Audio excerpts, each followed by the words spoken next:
When it comes to retention and keeping customers longer, there's one thing that often gets overlooked. Now, it's overlooked by the business, but it's usually front and center and a point of frustration for the customers. What is it? We're going to talk about that today and how you can work to resolve it.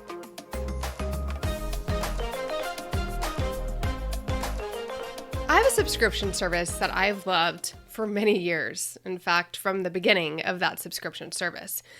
In fact, I've referred a lot of people, including probably you, to that business. Now, lately, it has been giving me a lot of headaches. For the last 2 months, we've been dealing with an issue that is having a real immediate impact on our ability to deliver the kind of experience that we want for people who purchase our signature community training course, Cultivate. And you know me, I am all about the buyer experience, so it's very, very frustrating and top of mind for me that there's a hiccup in this software that is causing an issue with this experience. We've emailed their support team for the last couple of months, and the bug, which is now very clearly on their end after us doing lots of auditing to try and make sure it's not on our end, is still not resolved. This is a huge inconvenience for me and for my team. And it creates a poor experience for my customers. And the frustrating part is that we have to monitor the inbox very closely because when somebody purchases, this tech issue happens with a lot of the customers. So that means monitoring on the weekends, monitoring in the evenings, which we typically would not do, but it's important to us to create a better experience. So it's caused such a headache that I've even talked to my assistant about considering switching platforms. Now, that would be a massive investment for us. So I don't want to do it. I want to avoid it if I can, but the experience is so important to me and my team having a good work environment, one that doesn't require them to constantly be checking the inbox, is important to me that we may make a switch. Now, whenever I encounter something like this, I try to ask myself, what can I learn from this experience? And so I've been thinking about the lessons, and I want to share the lesson with you as it directly relates to your ability to retain customers. When it comes to retention, one of the easiest and most overlooked ways to lose a customer is when things don't work as they should, right? Basically, you have bugs inside of your product or your program. Now, whether those are true tech bugs or more like experience issues that kind of feel glitchy and feel like bugs, it's important that the bug gets squashed. Now, there are 3 ways that I find businesses make mistakes by not squashing these bugs inside of their business, inside of their program or their customer experience.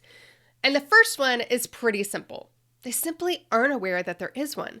They don't even know that there's an issue or a bug. Now, sometimes this happens in larger organizations where customer support operates in a bit of a silo. And not only are they operating in a silo, but they have really only been trained to handle the support inbox. Now, here's the problem with that. They start to think that their job is to resolve problems and get to inbox 0, to clear the tickets within a certain amount of time. Maybe you have some KPIs or OKRs or whatever you want to call them around your customer support that basically say, first touch within 24 hours, resolution within 48 hours. And that's kind of their goal that they're working towards. But we need to communicate a larger vision to our support team because communication is key. And that's not just communication from us to them, but from them to us. They are the front line, just like our community manager is the front line to our customers. So is your customer support. They're the front line to the customers as well. So they need to understand that their job is not just to resolve tickets and resolve problems, but to actually look for opportunities to prevent tickets in the first place by creating a better customer experience overall. So if they're seeing a repetitive problem, instead of just going, oh, okay, we're going to resolve this, they should actually be looking for the source of the problem so that they can create a better experience and communicating to the rest of the team that this is an ongoing issue.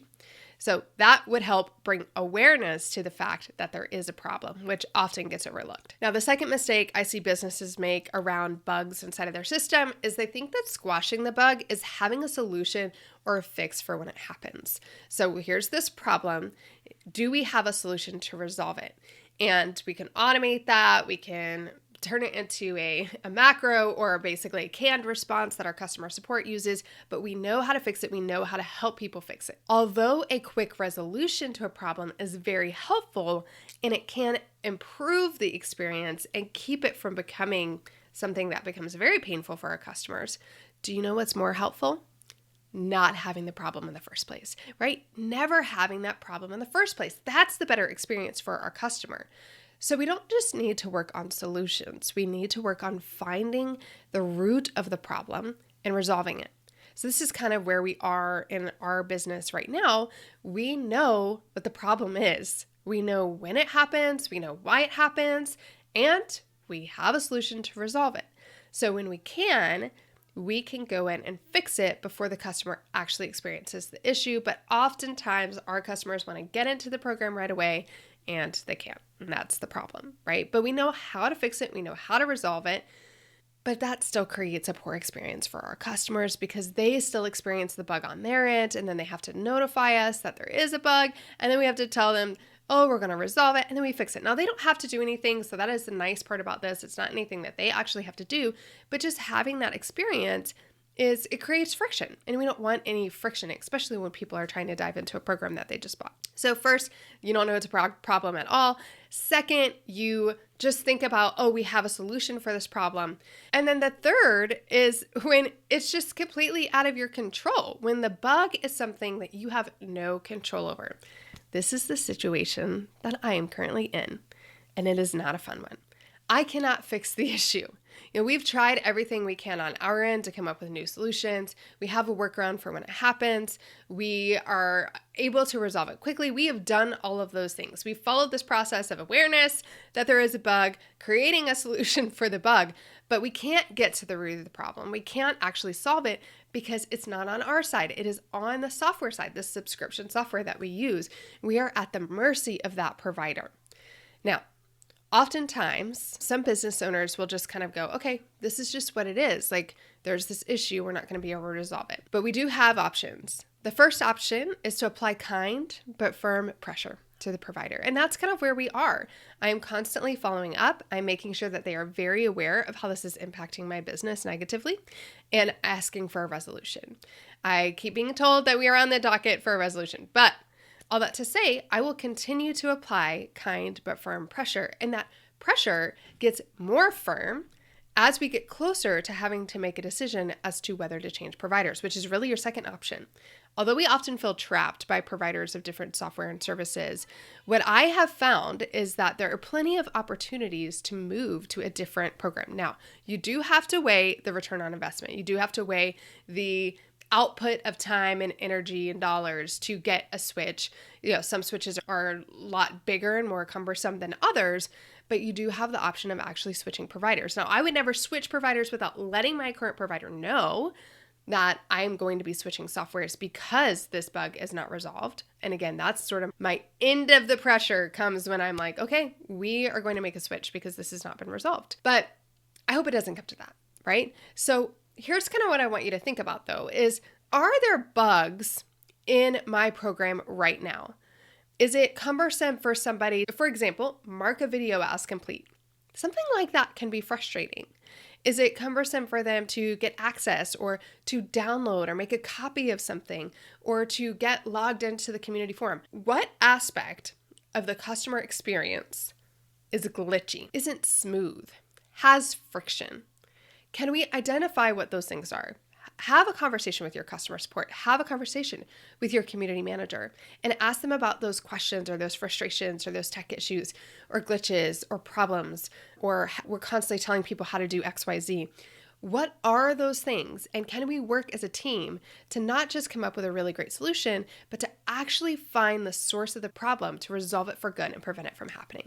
Because it's those little things that will actually keep people from staying in your program. As silly as it seems, people do not like friction. They do not like glitches. They do not like bugs. And, you can make up for a lot of that by having a really amazing program. But it's definitely true that these kinds of glitches and bugs inside of your program can lead people to question whether they should stay or not. So make sure that you address the bugs, that you look for solutions, that when you can, you get to the source and you resolve them, and you don't overlook this little thing that you can do to help your retention.